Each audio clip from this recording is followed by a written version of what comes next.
Dialogue is an interview between Jack, a job search case manager, and a job seeker.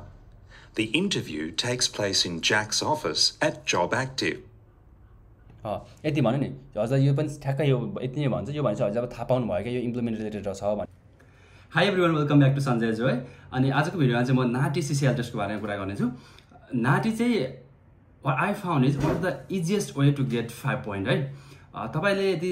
तपाईको अकुपेसनमा चाहिँ 85 मा pair आइरहेछ तपाई 80 मा अड्किरहनु भएको छ 75 मा आइरहेछ 70 मा अड्किरहनु भएको छ या युआई हाल्न चाहिँ तपाईको 65 पोइन्ट नपुगेर चाहिँ अड्किरहनु भएको छ भनेदेखि नाटी is one of the easiest way to get that point है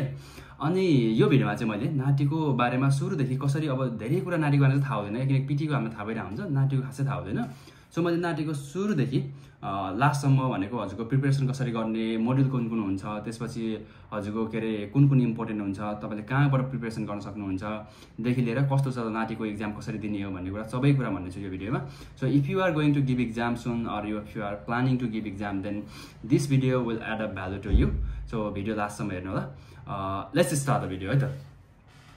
फर्स्टमा नाटी सीसीएल टेस्ट भनेको चाहिँ के हो त भन्दाखेरि यसलाई नाटीलाई क्रेडेन्सियल कम्युनिटी ल्याङ्ग्वेज भनेर भन्छ यो चाहिँ नेपालीको मात्रै नभएर सबै ल्याङ्ग्वेजहरुमा हुन्छ यसमा चाहिँ खासमा चाहिँ के हो भन्दाखेरि ट्रान्सलेसन जस्तो हो एउटा मान्छेले इंग्लिश बोल्छ आफूले आफ्नो भाषामा हजुरको अब कुन नेपाली सिलेक्ट गरेछ नेपालीमा अब अभियसली नेपाली नै हुन्छ हैन नेपालीबाट हामीले भन्नुपर्छ भनेदेखि नेपालीमा भनेकोलाई चाहिँ हामीले इंग्लिशमा भन्नुपर्छ सकेसम्म चाहिँ शुद्ध नेपाली पनि शुद्ध अनि त्यसपछि इंग्लिश पनि करेक्ट अनुसारले भन्नु पर्यो हैन so this is a translation kind of things अब तपाईहरुको हामी कुरा गरौँ फर्मेट चाहिँ कस्तो हुन्छ त नाटीको भन्दाखेरि दुईटा डायलग हुन्छ है यसको मोड्युल चाहिँ 10 वटा मोड्युल्स हुन्छ जुन 10 वटा मोड्युलबाट चाहिँ दुईटा डायलग दुईटा मोड्युलबाट आउँछ कुनै दुईवटा त्यही भएर हामीले प्र्याक्टिस चाहिँ अल 10 नै गर्नु पर्यो हैन अब यो 10 वटा मोड्युलहरु चाहिँ के हुन् भन्दाखेरि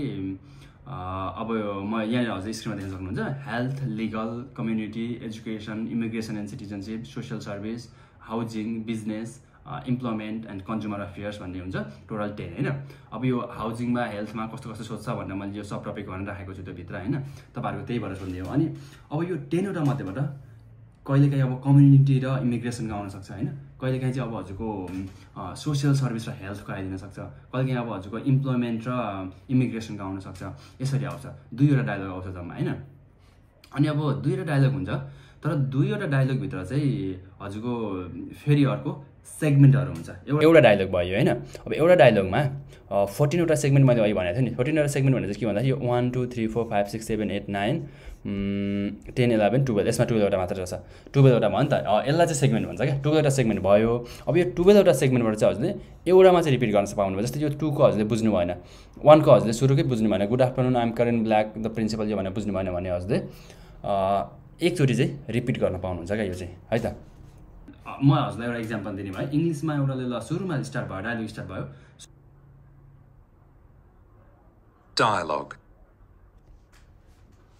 यो अडियो सुन्नु This dialogue is an interview between Jack, a job search case manager, and a job seeker. The interview takes place in Jack's office at Job Active.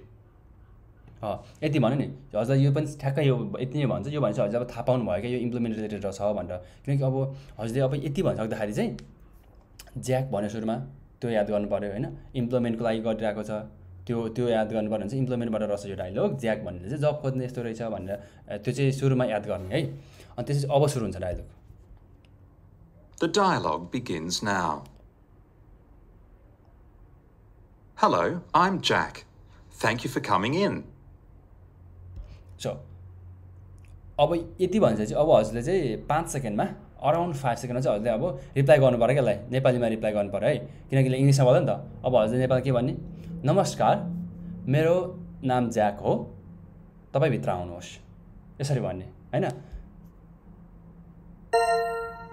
यो चाहिँ रेकर्डिङ टाइम दिएको अब यो टङ गरेर चाहिँ हजुरले नमस्ते ज्याक तपाईलाई भेट्न पाउँदा खुसी लाग्यो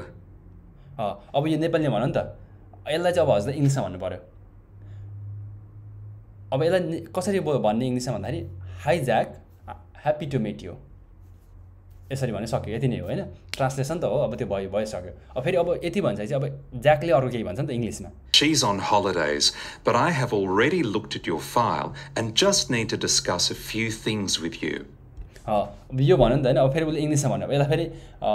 नेपालीमा हजुरले भन्नु पर्यो उ चाहिँ अहिले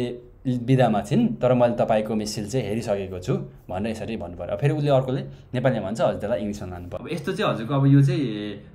14 वटासम्म हुनसक्छ एउटा डायलगमा भने I hope you guys understand है 14 वटासम्म सेगमेन्ट हुन्छ र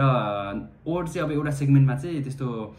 दुईटा जति चाहिँ अलिकति लामो हुन्छ 35 सम्मको हुन्छ होइन 35 वर्डसम्मको हुन्छ सेगमेन्ट एउटा तर 35 वर्डसम्मको त प्रायः जस्तो चाहिँ हजुरको 30 अराउन्डको 30 देखि 35 अराउन्डकै ओडहरू हुन्छ एउटा सेगमेन्टमा अनि डायलग दुईटा भयो त्यसपछि डायलग एउटा डायलगभित्र 12 देखि 14 वटा सेगमेन्ट हुन्छ अनि हजुरको चाहिँ अब त्यसमा चाहिँ अब के हुन्छ भन्दाखेरि एक्जाममा चाहिँ अब एकचोटि चाहिँ रिपिट गर्न पाइन्छ जस्ट वान टाइम है पर डायलग वान टाइम है एकचोटि रिपिट भनेको चाहिँ जस्तै अब हजुरले सुन्नु त भयो तर मजाले सुन्नु भयो भने एउटा सेगमेन्ट है डायलगभित्र एउटा सेगमेन्ट जस्तै मजाले सुन्नु भयो भने त्यसलाई एकपल्ट रिपिट गर्न पायो त्यो अराउन्ड हजुरको दुईटा डायलगहरू चाहिँ 20 मिनट जस्तोको एक्जाम हुन्छ एकदमै छोटो एक्जाम हुन्छ र हजुरले अलिकति प्रिपेयर गर्नु भनेदेखि एकदमै मजाले क्र्याक गर्न सक्नुहुन्छ सो यो रह्यो फर्मेटको कुरा होइन अब त्यसपछि तपाईँ चाहिँ हामीलाई पास मार्क्स चाहिँ कति चाहिन्छ त्यसको लागि भन्ने है त नाटीको लागि पास मार्क्स हुन चाहिँ दुईटा क्राइटेरिया हुन्छ एउटा भनेको हजुरको टोटल चाहिँ हजुरको 63 ल्याउनु पर्यो एटलिस्ट 90 मा 63 ल्याउनु पर्यो किनकि एउटा डायलगमा 45 अर्को डायलगमा 45 मार्क्स हुन्छ डायलग फुल मार्क्स सो 90 मा 63 ल्याउनु पर्यो टोटल र अर्को भनेको एउटा डायलगमा 29 भन्दा कम आउनु भएन है एटलिस्ट 29 आउनु पर्यो इच डायलग एटलिस्ट 29 अनि टोटलमा चाहिँ हजुरको 63 आउनु पर्यो so this is how it works है त let's talk about how to prepare it है त अब प्रिपेरेसन गर्ने चाहिँ कसरी भने चाहिँ अब हजुरले डायलगहरू प्र्याक्टिस गर्ने फर्स्ट भनेको भोकाबुलरी पढ्नु पर्यो शब्दावली भन्छ नेपालीमा होइन अब त्यो पढ्नु पर्यो फर्स्ट भनेको चाहिँ तपाईँले त्यो पढ्नु पर्यो कहाँ पढ्ने भन्दाखेरि चाहिँ कुनै नेपाली न्युज पेपरहरू जस्तो पढ्दा नै हुन्छ अब नेपाली न्युज पेपरहरू चाहिँ SBS रेडियोको उसमा गयो भने नेपाली न्युज त्यहाँबाट हेर्न मिल्छ त्यो पढ्दा भयो अनि अर्को भनेको चाहिँ यो इच मोडलको त्यहाँबाट आउन सक्ने डायलगहरू चाहिँ हजुरले नाटीको वेबसाइटमै गएर पनि हेर्न सक्नुहुन्छ है त यहाँनिर जानुभयो भनेदेखि यहाँनिर यो nati.com.au यो लिङ्कमा यो हेर्नु होला यो लिङ्क म हजुरलाई राखिदिनेछु उसमा पनि यो भिडियोको डिस्क्रिप्सनमा यो लिङ्क पाउनुहुनेछ हजुरले है अनि if you guys are new to my channel then channel subscribe पनि गरिदिनु होला किनकि म यस्तै इम्पोर्टेन्ट भिडियो लिएर आउनेछु र नाटीको बारेमा अरू केही जान्न मन छ भने त्यो पनि कमेन्ट गर्नु होला है त so let's go to preparation पार्टमा तपाईँको यहाँनिर चाहिँ नेपाली भन्ने छ हेर्नु त यहाँ हजुर यहाँ धेरैवटा ल्याङ्ग्वेजको छ तर हामीले चाहिँ अब नेपालीको दिने भएर यहाँनिर नेपाली हुन्छ नेपालीमा क्लिक गर्ने हजुरको एउटा डाउनलोड फाइलै डाउनलोड हुन्छ यहाँनिर अनि त्यसपछि यहाँ सिलेक्ट गर्नुभयो भनेदेखि अब यहाँनिर यहाँ आएकै अब हजुरको नेपालीको यो नेपाली एजुकेसन सम्बन्धीको डायलग के अरे भोकाबुलरीदेखि लिएर डायलग यस्तो हुन्छ चाहिँ अब अर्को भनेको जस्तो यो इम्प्लोइमेन्टको छ यहाँ फाइनेन्सको छ यहाँ सोसियल सर्भिसको छ होइन मैले यो पर्फेक्ट यसरी गर्ने हो यसको लिङ्क पनि हजुरले यो देखिसक्नु भएको छ यहाँबाट डाउनलोड गरेर हजुरले प्रिपेयर गर्न सक्नुहुनेछ है तर यति मात्रले मैले चाहिँ अलिक पुग्दैन हजुरले अरूहरू पनि मेटेरियल्सहरू चाहिँ अब युट्युबतिर हुन्छ या कसैसँग हजुरले नेपालमा अहिले त नेपाल धेरैवटा जनाहरूले यो सिकाइरहनु भएको छ अहिले होइन त्यहाँनिर जोइन हुँदा पनि भयो ChatGPTले पनि दिन्छ होला भोकाबुलरीहरू हजुरलाई प्रिपेयर गर्न चाहिँ I will try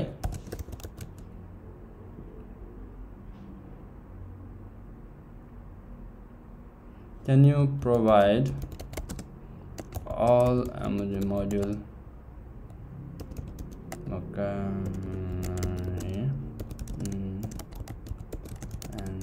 and GLS English okay let's see ChatGPT ले के गर्छ है त ओके सो तपाईले यसरी ChatGPT लाई दिनु भयो भने पनि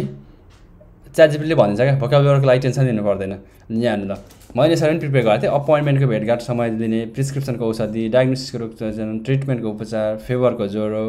ब्लड प्रेसरको त मजाले होइन अब लिगलको दिए यसरी नै होइन अब त्यसपछि अब लयरको वकिल कोर्टको अझै मजाले दिए भन्दा अझै मजाले दिइहाल्छ होइन guilty assume so this is the best way to prepare है एजुकेसन इम्प्लोइमेन्ट होइन अब हजुरको सोसियल सर्भिस सबै 10 वटाको दियो क्या अब यसलाई अझ हामीले अझै धेरै मजाले दियो भनेदेखि please give me at least 100 for each so 100 वटा भोकाबुलरी सबैको आयो भनेदेखि चाहिँ त्यो चाहिँ हजुरको पास हुन्छ क्या त्यति भयो भनेदेखि चाहिँ होइन भोकाबुलरी पहिला भोकाबुलरी हेर्ने सुरुमा चाहिँ अब यो शब्दावली भन्छ नि भोकाबुलरीलाई शब्दावली भन्छ होला त्यो हेर्ने सुरुमा त्यो हेर्छ चाहिँ अनि त्यसपछि हजुरले डायलग प्र्याक्टिस गर्ने है त अब यहाँ हेर्नु ल मजाले हैन 100 वटा दियो अब एउटाको 100 वटा दिइराछ क्या च्याट जीपीटी मा यसरी सर्च गर्नु भयो भनेदेखि मजाले हजुरले अर्थमा प्रिपेयर गर्नै परेन क्या हैन अब यसरी चाहिँ 10 वटाको लागि भनेर भन्नु भयो भनेदेखि सक्यो आई होप तपाईहरुले यसको मोडल बुझ्नु भयो होला पास हुन कति हुनुपर्छ बुझ्नु भयो होला प्रिपेयर कसरी गर्ने भन्ने बुझ्नु भयो होला हैन so I hope this video will be helpful for your exam purpose. If you want to ask anything related to this NATI exam, please comment it down below or you can message me on my Facebook page Sanjay Joy. Please subscribe my channel and then I will upload other video as well. See you in next video. Thank you so much.